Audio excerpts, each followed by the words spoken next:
राधे राधे दोस्तों, कैसे हैं आप। आज हम आपको बताएंगे कि विश्वकर्मा जी की उत्पत्ति कैसे हुई और इनकी पूजा कैसे की जाती है, क्या इनकी कथा है, वो हम आपको पूरी विधि विधान पूर्वक सुनाते हैं। इनका जन्म कहाँ पर हुआ, उनकी पूजा कैसे की जाती है। विश्वकर्मा जी का पूर्व साल में जब ये सूर्य देव अपनी सिंह राशि से होकर कन्या राशि में प्रवेश करते हैं, तब इनकी पूजा की जाती है।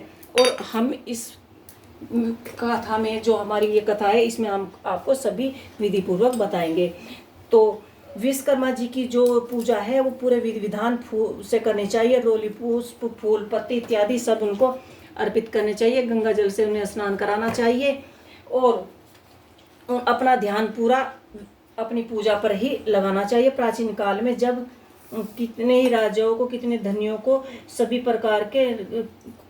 प्रकार से जब उनका निर्माण हुआ था, तभी से विश्वकर्मा भगवान जी प्राचीन काल में जितने भी राजधनियों और सभी से निवारण किया था। और द्वारिकाधीश हमारे कृष्ण जी और दाऊ बलराम और सुदामा जी जो थे, उनके परम मित्र थे। दाऊ जो थे उनके बड़े भाई थे। तो जब उन्होंने यह पूजा जो पाठ थी पूरे विधि विधान से की थी, सब उनके ही आधार से चलती थी। ये हमने जो दूसरा दीपक लिया था, ये हमने पूजा के वक्त जाने के लिए यहाँ पे स्थापित कर दिया है।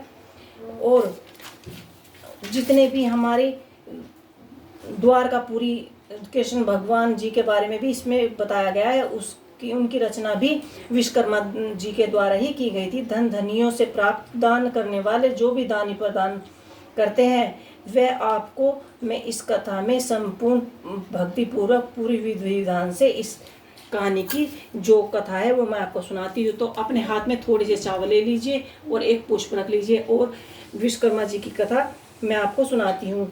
एक प्राचीन काल में एक रथकार था, उसकी पत्नी थी। वह प्रतिदिन बहुत ही परिश्रम करता था, परंतु उसे धन की प्राप्ति नहीं होती थी। वे सारे दिन में इतना धन भी नहीं कमा पाता था कि वे अपना पेट भर सके, और वह बहुत ही परेशान रहता था। और उसको कोई संतान भी नहीं थी। तो काफ़ी टाइम तक ऐसे ही चलता रहा। तो एक दिन एक पड़ोसी बोला, तुम इतनी पूजा पाठ करते हो तो क्या परेशानी है, तुम मुझे बता सकते हो। तो जब रथकार ने अपनी सारी परेशानी उसे बताई, तो उसने कहा कि तुम विश्वकर्मा जी के पास और उनकी घर में स्थापना करो, चौकी लगाओ और उनकी पूरी विधि विधान से, पूरे नियम से उनकी पूजा पाठ करो, आपको संतान की या धन की प्राप्ति अवश्य ही होगी।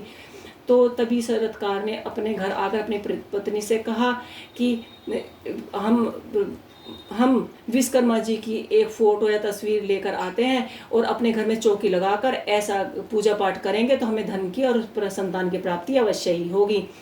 तो उसकी पत्नी प्रसन्न होकर बोली कि ठीक है। तो उन्होंने पूरी भक्ति से, पूरी भावना से विश्वकर्मा जी की फोटो, चौकी और सब विधि विधान पूर्वक पूजन किया। तो उनको धन की प्राप्ति हुई और उनको कुछ दिन के बाद ही पुत्र की प्राप्ति हुई। वे बहुत ही खुश थे। तो दोस्तों, जो भी विश्वकर्मा भगवान जी की पूरी श्रद्धा और भावना से इनकी पूजा पाठ करता है, उसको धन की और पुत्र की प्राप्ति अवश्य होती है। क्योंकि भगवान विश्वकर्मा जी को इस सृष्टि का इंजीनियर माना गया है, क्योंकि ये सृष्टि विश्वकर्मा जी से ही रची गई है। ये सभी भगवान कृष्ण भगवान और द्वारिका, इंद्रलोक सभी लोगों के रचयिता है। तो दोस्तों, इस वीडियो में हमने बताया कि भगवान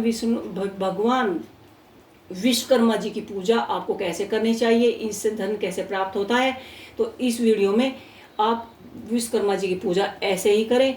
तो दोस्तों, आज की वीडियो में इतना ही। तो प्लीज़ अपनी जो आपकी भक्ति है पूर्वक अपनी पूजा पाठ पूरी भक्ति और भावना से करनी चाहिए।